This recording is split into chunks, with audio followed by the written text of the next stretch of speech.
Good light and welcome everyone. My name is Chahaya and welcome also to my tutorial for Digimon Super Rumble in English Basics for Beginners in 2025. This is not a tutorial for someone who wants to know what this game is. Hopefully you found this tutorial because you already downloaded the game and now you're overwhelmed by how many menus there are and you have no idea if you're doing things right. I will show you all the basic things that you need to play this game efficiently without fumbling, but while leaving you room to explore the MMO yourself. I won't be covering anything that's blatantly obvious from the tutorials either, such as needing to tap warp points to activate them. But even if you don't really read everything, I encourage you to not skip the beginner tutorials because they give you some free upgrades, items, etc. as part of the tutorial. I will also not be covering corrections, potentials, guilds, overflow dungeons, or special evolutions. So, without any further ado, let's get started, Tamer. So, first things first, Tamer. M is for map.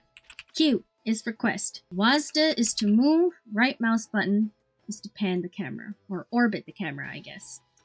The tilde key, which can be found on the left of your 1 button on your keyboard. If you press the tilde button, you will auto-run in one direction, straight line, okay? You can use the right mouse button, therefore, to change your direction.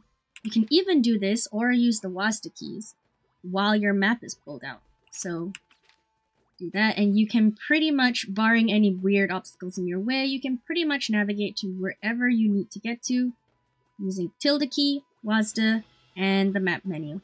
So unfortunately, there isn't a feature where you can tap or click on the map in order to go places.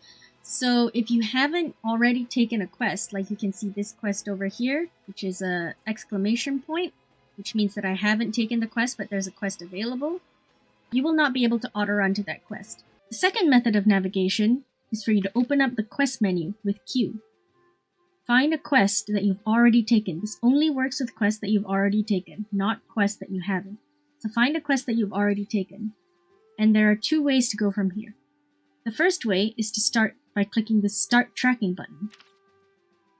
You'll get a little pop-up which asks if you want to warp to the nearest warp point to the quest destination. If you click Cancel, your character, no matter how far it is, will start running to the quest. However, in the quest menu, if you click this checkbox over here to pin the quest to the right side of the screen, you can access the same pop-up by clicking this green arrow, and the same pop-up will come up. If you click Confirm, you will be warped to the closest warp point to the quest destination, like this. As soon as your character loads in, they'll start running immediately. Once you have warp points that you want to warp to, the way to warp is to open up your map menu, right? Find a warp point, which looks like this, and then right-click and click Confirm, and you'll warp. So that's all for basic, pure navigation, as in moving around the world map. In terms of menu, the other important ones that you really need to remember are V for Digivice. The Digivice is where you can see HP, SP, and EVP. We'll talk more about that later. You can look at all the Digimon that you have in your party, switch them in, switch them out. The one that's at the very top will be the one that's following you around, so I got Gomamon there. The other important menu will be I. I stands for inventory. That's easy, isn't it? M for map, Q for quest, I for inventory, and V for Digivice, because playing this game is a vice. The inventory does not auto-sort itself, but there is an auto-sort button. So you can click this button to sort items. So let's say, for example, I got an egg over there, I got an egg over there, I got a toy over here, I got some cake lying in another corner of my pocket. I press this button and boom, it auto sorts. It also works if you, switch them around. Boom, auto sort. You can also sort items by their category up here. And if you press this button, it'll show you other items which don't take up the normal inventory slots. So these will be things like digicores, quest items, and charge data, which I don't have any of at the moment. So, to recap, that's M for map, Q for quest, V for Digivice, I for inventory.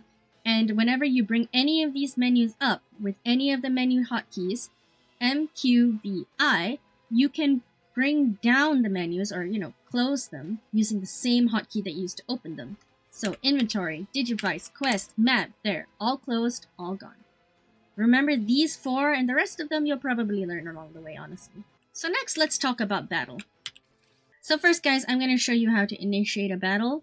With a normal yellow named Digimon like this, running into them doesn't do anything. Do you see that F key that pops up? I can either use the F key to initiate a battle, or I can highlight over them with my cursor, right-click, and it initiates the battle as soon as I get close enough. When you initiate a battle with a writ-named enemy, they will chase you. They're auto-aggro.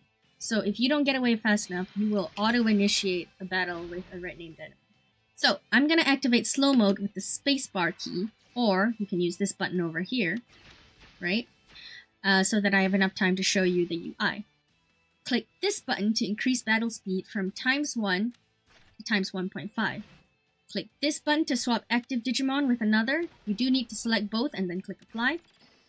This is the Digivice meter right here, the thing that increases with every turn. You need it to use these battle items, which from left to right increase strength, heal HP, and then heal SP. This lets you attempt to retreat from battle. You will retain all damage and get no EXP. Occasionally, you'll see something like that pop up, which deactivated my slow mode. And that is Battle QTE to let your Digimons take an extra turn without actually reaching their turn. The QTE will always be one of the battle keys. There are 12 of them total, as you can see here at the bottom. Q, W, E, R, A, S, D, F, Z, X, C, V. The QTE will always be one of these attack keys that is currently being used by your Digimon. Something else that some people don't realize right away is that you can use that autorun key, the tilde button that I mentioned earlier, that you can use to autorun in the overworld. You can use that button to change the camera angle of the fight. Once you get out from a battle, never forget to smash your G key a couple of times so that you pick up whatever is dropped on the ground. This can range from quest items to bits, like actual money. And you need that money, so make sure to pick up the money, alright? It's also worth noting that writ-named enemies, auto-aggro enemies, do not have drops. So after you're done mashing the G key, you gotta heal your Digimon. The only way to heal from battle is by consuming food, so bread, lollipops, sandwiches, etc. But if your Digimon levels up, they will auto-heal HP and MP. You can buy more healing items from merchants across the open world, but the most accessible merchant will be Mushroomon, standing between Bokomon and the half-open chest in the starting village. The merchants I've encountered so far do not differ in price though, so feel free to buy from any merchant you come across. Also, if you're going through the main quest, you should receive potion boxes. Do not save these, open them. They contain some number of sandwiches and lollipops, so if you don't get detoured by grindy subquests, they should last you well as you continue main questing. You can assign healing items to your numbered hotkeys, and mash the hotkey to use items rapidly. Items will be used on Digimon starting from top of the list going down. You can also hold down the button, but it's not guaranteed you'll use the correct number of items to heal. But if you don't care about bits because you're a millionaire and you're in a rush, then hold it down all you like. EVP is also something you'll want to keep an eye on after your first evolution after Rookie. Once the EVP meter drops to 0, your Digimon will be stuck in Rookie form until they get some of their EVP back. You don't need to recover the EVP bar to full to Digivolve again, but higher evolutions do take more EVP. Even flipping between evolutions will take some EVP. So if you run out of EVP, you can recover it with EVP data chips, or if you're a cheapskate and you don't mind running the game in the background for a while, head to a spot with writ-named enemies, either at Dragon Eye Lake or the desert area if you've unlocked it, and let your Digimon battle in Rookie form until they've recovered all of their EVP. Go do the dishes or something. Drink some water. Touch some grass. I'm a VTuber. I get to say that, or something. By the way, the game does this thing when you Digivolve where it keeps the same HP you had as a Rookie when you Digivolve. So if you had full HP of 1000 HP as a Rookie, and you Digivolve to an Ultimate with 2000 max HP, your Digimon will have 1000 out of 2000 HP left.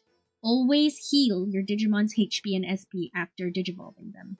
Here's a bonus and essential tip for you. It is super tempting, especially as your first Digimon gets stronger, to show them off by putting them at the head of your party and letting them follow you around the overworld. But instead, I actually recommend putting your weakest Digimon at the top of the party. This will save you a ton of revival chips in the long run, because the Digimon at the top of the party will auto-revive after every battle, regardless of whether the rest of your party died or not. So let's talk about evolution. Level caps for rookies are level 15. Once your Digimon is ready to Digivolve, it'll have this little animation here next to its name. Go to find Bokomon, which is over here, right, in the starting village, and talk to him. You'll be able to see all the Digimon that you have with you in your party, not the ones in storage, but only the ones that you have with you. You can see the percentages for each possible Digivolution branch here. They will only show up if your Digimon is ready to Digivolve, which I think is kind of weird, but who am I to say? You can play roulette Digivolution gambling with this button underneath the main window without clicking on any of the evolution branch options.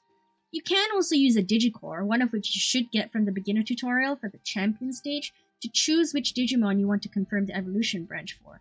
It'll show up here. They're difficult to get though, so you can save it from the tutorial if you want, I'm sure. If your Digimon turns into a mutant, they will be a chonky big version of the original form. They will have stats comparable to the correct Digivolution stage though, and use less EVP than a normal champion, or whatever stage you're in, so they can be used for farming, but they won't be able to Digivolve any further unless you get a mutant cure. You should be able to get a mutant cure by main questing, or else buy them from the cash shop. But I also hear that some people are collecting mutants, like shinies in Pokemon, because they're rare. I mean, sure. Okay, so let's talk about dailies, alright? Keep an eye on this little segment here below the minimap. Now that the English International version of the game is out, you need to still understand that the dailies refresh at midnight based on server time, not your local time. You can also get a free item from the Tree of Yggdrasil right in the middle of the starting village here. It may take a couple of tries, but just keep doing it until you see in the chat box on the left that you've gotten an item. It is possible to get Digitama from this tree, and I usually do get Digitama. So far, I've only once had it where I just got like an apple or something instead. Sometimes if I get bored, I like to change the angle. By the way, the angle does not matter, I'm just bored. Oh, we got it. See, we got a, what did we get? We got a baby 2 Digitama. So get a free Digitama from Yggdrasil once a day. It may take a few button hits to get, and for me, I sometimes get bored of mashing, so I change my angle from time to time. But free Digitama is free Digitama, man. So the third daily is, you gotta get your login reward for staying in-game for up to 3 hours. It doesn't matter what you're doing in the game, as long as your game is open for 3 hours. Daily number 4. Once you've unlocked the Digi Island and start raising your own baby Digimon, don't forget to log in at least once a day to feed them. If their satiety drops to 0%, they will die. I mean, well, leave the island. Being a parent is hard. If you won't be able to log in for a couple of days, like going away or, whatever, don't hatch the Digitama you're incubating and leave them in the cradle. Satiety, by the way, differs from satisfaction. Satiety, satiety, that food meter thing is the one that'll make them die/leave their island. Satisfaction is something completely different that affects the stats of the Digimon once they Digivolve away from baby into it. You can also harvest from the giving tree on the Digi Island every 60 minutes. So if you're leaving the game on in the background, keep an eye on this menu as well for a red dot showing it's ready to harvest. If you're on the island, you can see how much time left until the next harvest for the giving tree. If you do not have food for your baby Digimon and you have a limited amount of time, but you have some money, run over here, down here from the starting village towards this hot air balloon, turn right, and Chef Swanmon will be standing here. Talk to Chef Swanmon, and they'll lecture you about raising children, whatever. And you can buy baby fruit from here. Don't Feed your baby Digimon unknown fruit unless you want them to die. I mean, leave your island, because this is for getting rid of baby Digimon that you don't want anymore. Abuse, basically, feeding them spoiled food. So just buy your food from here, feed your Digimon, and play with them. Playing with them raises the growth index, but honestly, if you don't have time, your egg will be there for longer, but I won't judge. So that brings us to key facilities. There are 4 main key facilities that you need to play this game daily without missing out on anything. The first of which is Swanmon. The second key facility after Swanmon will be Mushroommon over here, who's between Bokamon for evolution and the half-open chest, which is storage. You can also sell items to Mushroommon. So for example, this broken USB, right mouse button, click, and you've sold it. The third key facility will be this half-open box, which is basically storage. You can move all of your unneeded items in there. It does have a storage limit though, so keep an eye on that. If you've just come back from questing and you want to put all of the duplicate items that you already have in the storage box, you want them to stack, just click this button over there and they'll move automatically into your storage box and leave behind items which you don't have any of in your storage. Also over here is the quest board. There are 2 and there's a reason for that. Quest board on the left will let you collect tokens for overflow dungeons once you've unlocked them. So check them once a day to get entry chips. So this quest board over here will give you access to daily quests. As you unlock more and more areas, there will be more and more daily quests. So there are a bunch of them. They're mostly things like collecting, beating up Shellmon, blah blah blah blah blah. Don't forget to use the start tracking button to get them done quickly. If you ever forget what hotkeys do what, you can press the F1 key and this will bring up key help. It'll show you all the key mapping. Unfortunately, at this time, there's no way to change the mapping of controls and keys. So this is what we have to work with. Another thing that you'll probably find as you keep playing, but you'll have no idea about them until somebody tells you. Around the overworld, you might see like shiny blue spots on the ground. Run over to them, wait for like half a second or something until the F interaction key shows up, then press F. You'll start harvesting a Dekyu Cube out of the ground.